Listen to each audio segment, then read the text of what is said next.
Good afternoon. Welcome back to the Bible Study Tour. Episode 24.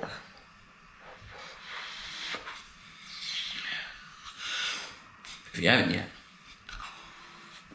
then please comment and subscribe to my channel, Bible Study Gaming.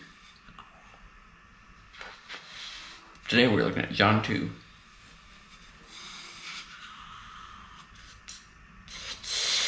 And it's titled,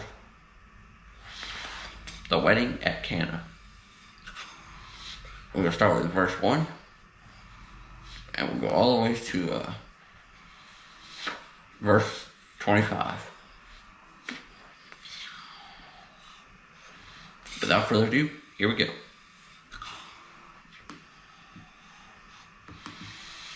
On the third day,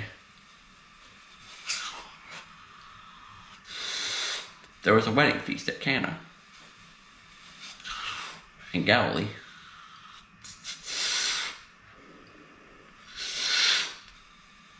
And the mother of Jesus was there.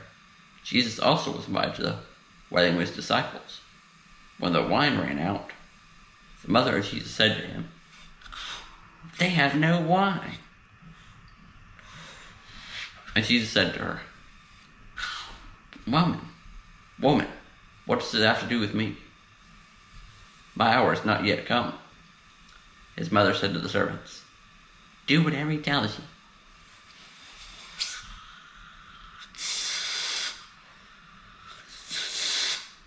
Now there were 6 stone water jars there for the Jewish rites of purification, each holding 20 or 30 gallons. Jesus said to the servants, "Fill the jars with water."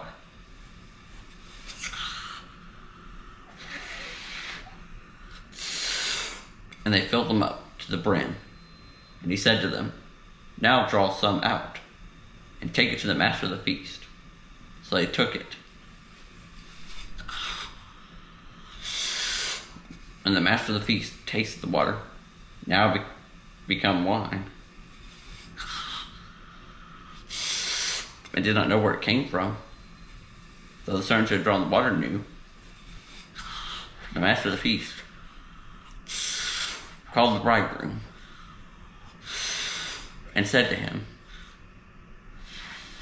"Everyone serves the good wine first, and when people have drunk freely, then the poor wine. But you have kept the good wine until now." This, the first of his signs, Jesus did at Cana in Galilee, and manifested his glory, and his disciples believed in him. After this, he went down to Capernaum with his mother and his brothers and his disciples, and they stayed there for a few days. Section 2. Jesus cleanses the temple. The Passover of the Jews was at hand, and Jesus went up to Jerusalem. In the temple, he found those who were selling oxen and sheep and pigeons, and the money changers sitting there. And making a whip of cords, he drove them all out of the temple with the sheep and oxen. And he poured out the coins of the money changers and overturned their tables.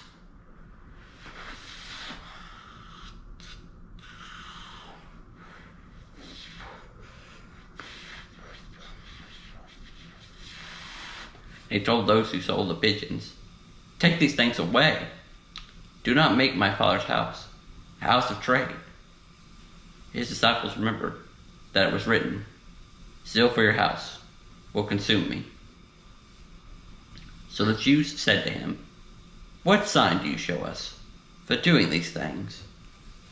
Jesus answered them, "Destroy this temple, and in 3 days I will raise it up." The Jews then said, "It has taken 46 years to build this temple. Will you raise it up in 3 days?" But he was speaking about the temple of his body. When therefore he was raised from the dead, His disciples remembered that he had said this, and they believed the scripture and the word that Jesus had spoken. Section 3. Jesus knows what is in man. Now when he was in Jerusalem at the Passover feast, many believed in his name when they saw the signs that he was doing.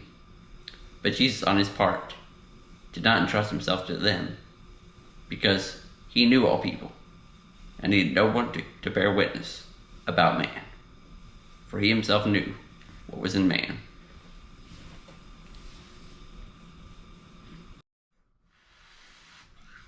That was a good chapter, by the way. Now, moving on to the explanations.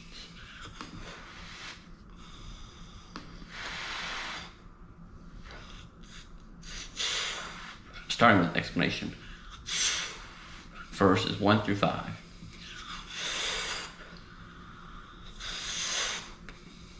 Jesus was invited to a wedding feast, along with his disciples, and Jesus' mother was present. Later they ran out of wine. So Mary said to Jesus that they had no wine. Mary was trying to ask Jesus to do a miracle. So Jesus asked, "What does this have to do with me? My hour's not yet come." So Mary told the servants to do whatever Jesus said.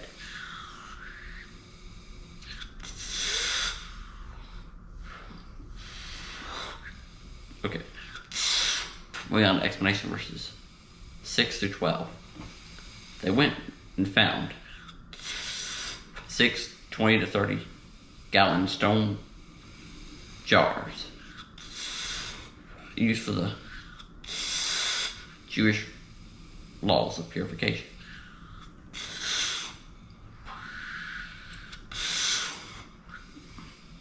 Then Jesus told the servants to fill the jars to the top with water, and then told them to draw some water for the master of the feast to taste. The master of the feast tasted the water that was turned into wine, not knowing where it came from. And the master called the groom. The master said to the groom that people usually serve the good wine first, followed by the low quality wine, after people got drunk too much.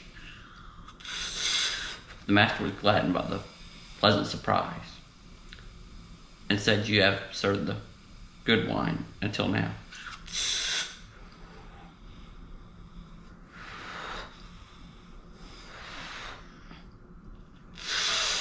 This was the first of Jesus' signs and miracles, witnessed by his wedding servants and disciples. By the wedding servants and disciples. The disciples believed, and their faith was strengthened. Then Jesus went to Capernaum with his mother, brothers, and disciples to stay for a few days.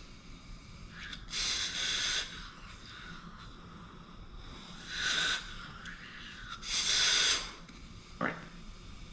Moving on to explanation of verses 13 through 17. The Passover was being celebrated, so Jesus went up to the temple in Jerusalem.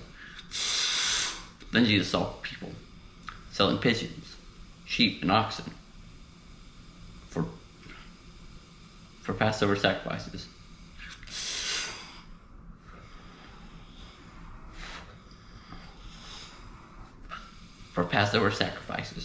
And money changers in the temple.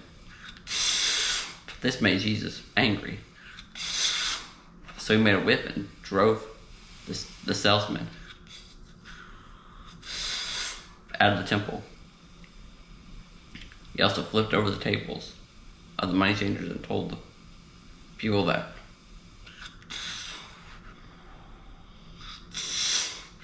sold pigeons to get them out and to not make God's house a house of trade.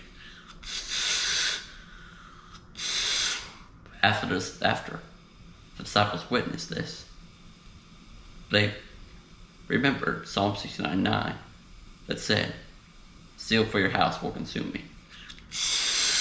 This meant, I think, that Jesus' passion for the Father's house would consume him, meaning it would lead to the Pharisees or teachers of the law crucifying Jesus because they hated his teaching and rejected him as the Messiah. Now moving on to the explanation verses 18 through 22. The Jews then asked Jesus, "What sign do you have for doing this?" Jesus replied, "Destroy this temple, and in 3 days he would raise it up." The Jews thought he meant the actual building. That took 46 years to build. Jesus meant the destroying and raising of his body at his death and resurrection. Or just at his resurrection.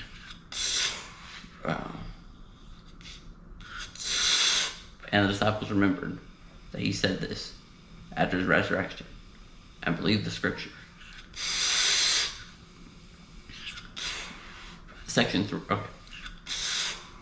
Moving on to the final explanation, verses 23 through 25. During this time, Jesus spent at the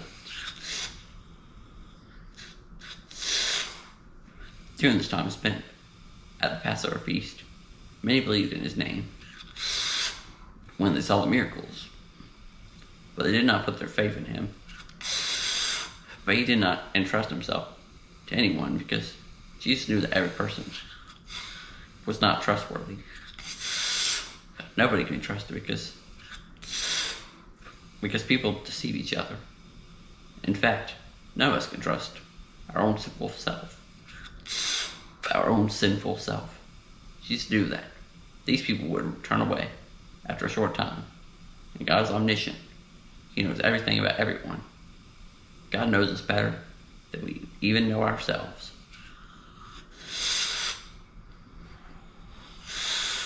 Thank you for listening. And happy Independence Day. Thank the Lord for the freedom he has given us to worship him.